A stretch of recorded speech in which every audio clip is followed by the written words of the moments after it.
फोमेंतो हॉटेल्साची व्यवस्थापकी संचालक Anju Timblo outstanding woman achiever in हॉस्पिटॅलिटीक अवॉर्ड मेळ्ळा. चौथो आंतरराष्ट्रीय हॉस्पिटॅलिटी दीस पणजे मनयलो. We have an outstanding woman achiever in hospitality. This award goes to Miss ANJU TIMBLO, MD of Fomento's Hotel Private Limited. She is registered with the Ministry of Corporate Affairs and is currently associated with 2 companies.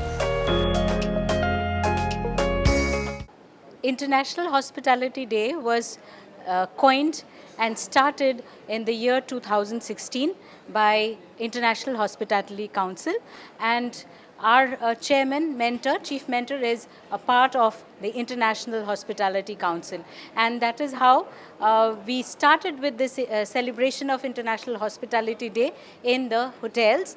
And the plan was to felicitate all the hoteliers who have been performing outstandingly in their own organization.